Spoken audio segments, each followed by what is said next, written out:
Hello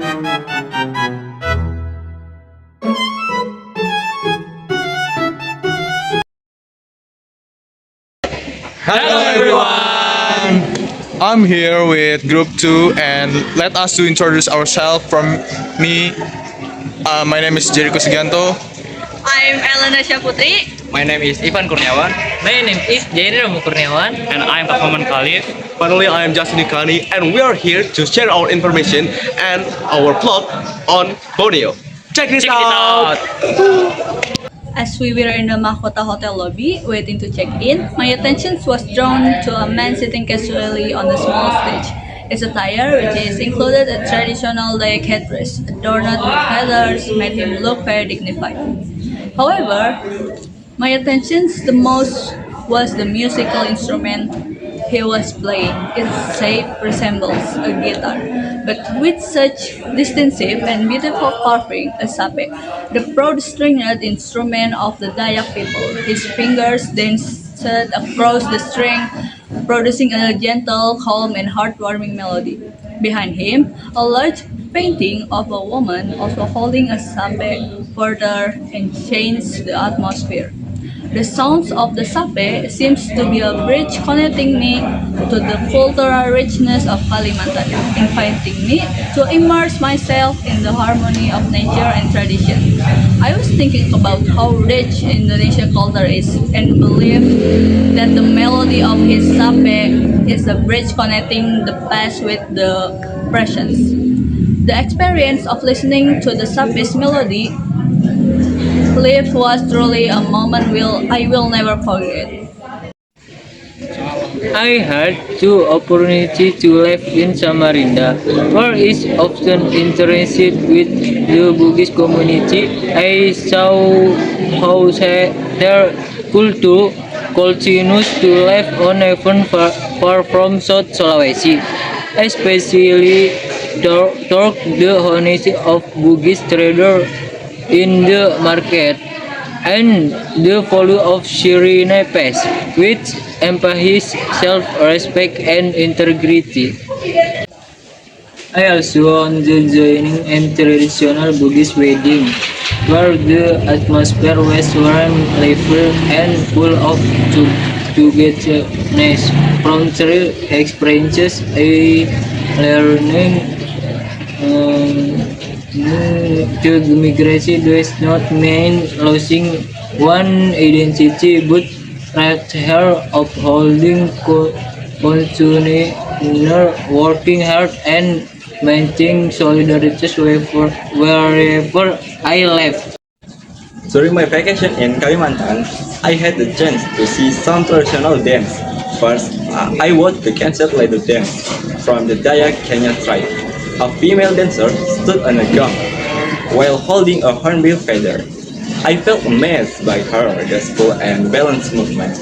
I thought her outfit, decorated with beads and feathers, made the dance look sacred.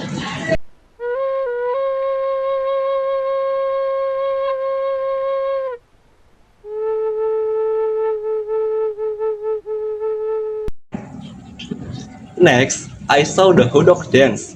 Unlike Kansat Ledo, the dancers were scary mix of animal or spirits. At first, I felt scared, but then I realized the dance was to protect crops and drive away evil spirits. This experience made me proud of Indonesian culture. I felt happy because each dance was not only entertainment but also heritage that should be kept for the future. And now, let me share about something really special I experienced in Borneo, the Nek Dango Festival. This was honestly one of the most unforgettable part of my trip.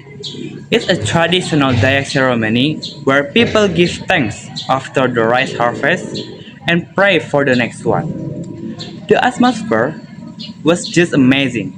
Everything was so colorful, and people wore beautiful traditional clothes with beads and feathers.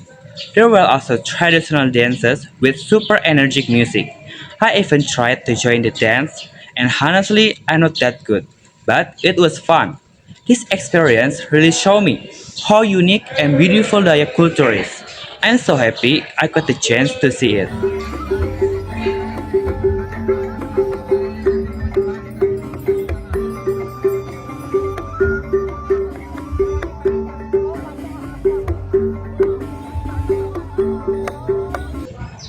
In addition, I also tried ketupat kandangan, a traditional food from South Kalimantan. The rice cake was served with yellow coconut milk sauce and savory Harwan fish, or we call it snakehead. At first, I felt a bit strange because I had never eaten ketupat before, but after tasting it, I immediately understood why this food is so popular.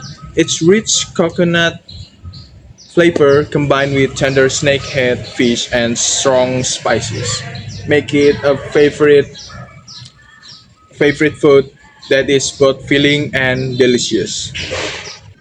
The culinary experience in Kalimantan truly broadened my horizon.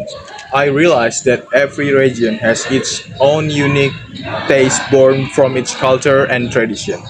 Until now, I can still recall the delicious flavor of ketupat kandangan and Banjar-style grilled fish. That is my experience. About a year ago, I had the opportunity to visit Borneo to deepen my understanding of its culture, especially on their traditional houses built by its diverse communities. The experience was both educational and eye-opening. When I was there, I didn't only observe the houses themselves, but also gained valuable insight to the philosophies that shape these houses. To start things off, I'd like to address the kind of material or wood they use to build these houses. But first, we must know that Borneo is a large island and it is packed with rainforest in each of its corner, so the option of wood here is abundant. However, there are two types of wood they typically use. It is the ironwood and the sungkai wood. Ironwood is just like its name suggested, hard like iron, and it is mainly used as the skeleton of the structures. While the Sungkai wood is the cheaper alternative option, it is reliable but weaker in comparison of ironwood, so it is widely used as the interior part of the houses instead. Now let's moving on to the main point of our discussion.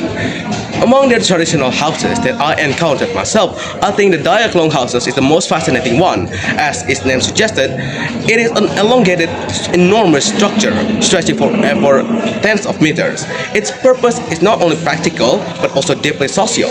It contains multiple families and letting them live together under one roof, while sharing a central corridor. Looking back, my visit to Borneo gave me a fresh perspective on architecture, and I'm glad to experience such trip myself and my team. So, in our conclusion, we would say that Borneo is more than just an island. It is the harmony of natures and how people interact with them. Being here reminds us of how beautiful Borneo really is and why it deserves to be preserved. Thanks for joining us in this journey. We'll see you in the next video.